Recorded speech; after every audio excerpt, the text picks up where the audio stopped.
जोहार हज़ारीबाग में फैज़ अनवर आप देख रहे हैं जोहार हज़ारीबाग। हज़ारीबाग के कोतवाली क्षेत्र से एक बेहद दर्दनाक खबर सामने आ रही है। एक ही परिवार के 3 लोगों की मौत हो जाती है और ये मौत जो है गैस से होता है। लोगों का कहना यह है कि 3 व्यक्ति जो है रात 10:30 बजे सेप्टिक टैंक में गिरते हैं, उसके बाद गैस से उनकी मृत्यु हो जाती है, दम घुट जाता है। कुछ लोग तो ये भी कहते हैं कि उस टंकी में महुआ रखा हुआ था, वही निकालने के लिए ये लोग गए। जब एक व्यक्ति गैस से वहाँ पे फंसा तो दोनों लोग गए बचाने के लिए। इसमें एक छोटा बेटा 27 साल का है और उसके माता पिता जो हैं उनकी मृत्यु होती है। ये बेहद दर्दनाक घटना है। जब हम लोगों ने पूछा यहाँ के वार्ड पार्षद से, पूर्व वार्ड पार्षद से, कि क्या सच में वहाँ पे महुआ था या महुआ निकालने के लिए गए थे, तो उन्होंने कहा कि ये जांच का विषय है, आखिर क्या होता है। जब जांच होगा तो पता चलेगा कि कैसे क्या करने के लिए वो गए थे, खुद गिरे थे या फिर कुछ और कारण था। लेकिन अभी तक जो समझ में ये आ रहा है, जो मृत घोषित हुए डॉक्टरों का यही कहना है कि गैस की वजह से, वहाँ पर जहरीली गैस हो सकती थी सेप्टिक टैंक के अंदर में, उसकी वजह से उनकी मृत्यु हुई है। क्या हुआ था, क्या घटना? देखिए एक्चुअली क्या है कि हो हल्ला बहुत हो रहा था, तो हम लोग को ही पता चला था। हम लोग वहाँ दौड़ते वगैरह गए वहाँ मोटा मोटी 10:30 बजे रात। तो वहाँ देखे कि रिश्ते में भाभी लगती है, भाई लगता था, भतीजा लगता था। तो उन लोग को देखे कि वो टंकी में गिरा हुआ था।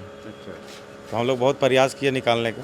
उसमें टंकी में एक्चुअली इतना गैस वहाँ बना हुआ था, गर्मी के मौसम को इतना है ही, जिसके चलते उन लोग वहाँ मूर्छित हो गया। हम लोग बहुत प्रयास किए, 1-2 गांव का लोग अंदर जाने का और प्रयास भी किया, लेकिन इतना वहाँ पे गैस था कि वो लोग जा नहीं सका। जिसके चलते फिर हम लोग मशीन वगैरह से टंकी को छेदा उदा किए, तो वहाँ से गैस निकला। उसके बाद कुछ 1-2 लोग अंदर गए, फिर सबको वहाँ से रस्सी से बांध के निकाले और फिर हम लोग हॉस्पिटल सदर में यहाँ ले आए। यहाँ जैसे लाए तो यहाँ डॉक्टर साहब 3 जन को मृत घोषित कर दिया और 1 जन अभी हॉस्पिटल में भर्ती है, अभी ठीक है वो।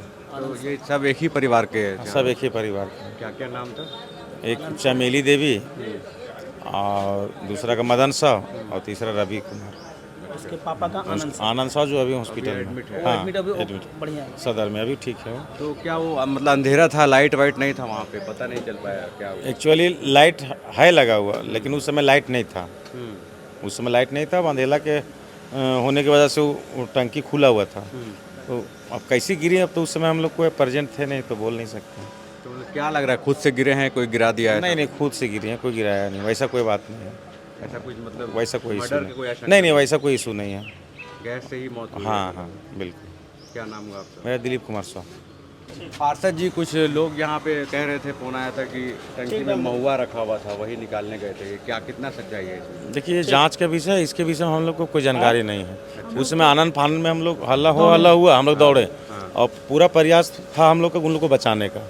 और उसके लिए हम लोग पूरा गांव ग्रामीण सभी लोग मिलजुल के उसको निकालने का प्रयास किया, निकाल के तुरंत यहाँ के लिए आए। और उसके विषय में हम लोग को कोई जानकारी नहीं है, वो तो जाँच का विषय है। घटना यहाँ पे आ रही है जो गैस से 3 व्यक्ति की मौत हो गई है, क्या इसमें किस तरह का कुछ आपदा से रिलेटेड मुआवजा भी है या फिर कुछ ऐसा है? देखिए, बहुत ही हृदय विदारक घटना है और इस पीड़ा के वक्त में रात से ही जब हम लोग को सूचना मिला तो माननीय सांसद जी के निर्देश पर हम लोग हैं। हज़ारीबाग जिला के भी सांसद प्रतिनिधि हैं अजय साहू जी, वो भी शोकाकुल परिवार के साथ हैं और हम लोग ऐसे वक्त में संवेदना ही जता सकते हैं।